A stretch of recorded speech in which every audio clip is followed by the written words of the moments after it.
สบายดีทุกคน Hi everybody this is คำกา English Skit Well today I'm so happy and I'm so excited about my test tomorrow because this year that I will graduate from secondary school yes and next year but I don't know where should I study where should I go yeah but it is not important so today I'm gonna teach you how to say okay I could I say in loud okay วันนี้เขาจะมาวันนี้คำกา English สกิจใจจะเอาคำศัพท์เกี่ยวกับฟันแล้วทิมภาษาอังกฤษชื่อว่าจังไงโอเคตัวนี้อาจจะเป็นคำที่ว่าแบบค่อนข้างแบบอาจจะลามกหน่อยนึงเนาะแต่ว่ามันก็ละลายคนเนาะอยากเว้าเป็นภาษาอังกฤษแต่จะเว้าเป็นภาษาอังกฤษแนวใดก็ได้คนคั่วมาแต่ว่าแต่เรียนฮู้เนาะก็ได้คนคั่วมาใช้เนาะถามนำคนที่ว่าคนที่เจ้าเก่งภาษาอังกฤษเนาะแต่ว่ามื้อนี้เขาจะมาแบ่งปันเพราะว่าได้เรียนฮู้มาแล้วเนาะแต่ว่าหลายๆคนอาจสงสัยว่าสิเว้าจังได๋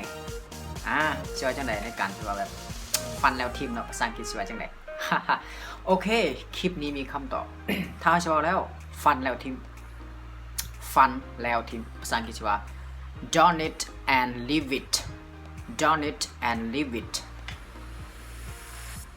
จะย้ำว่าค่อยฟันเจ้าแล้วทิมค่อยฟันเจ้าแล้วทิมสิว่าจะได้I'm done you and leave you I'm done you and leave you and leave you I'm done you and leave you ค่อยฟันเจ้าแล้วทิม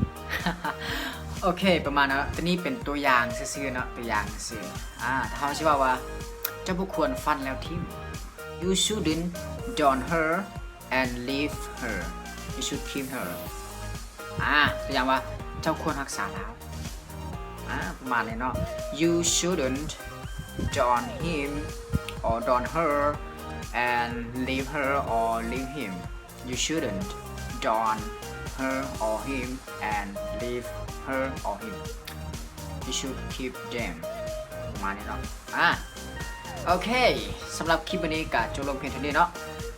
for today thank you so much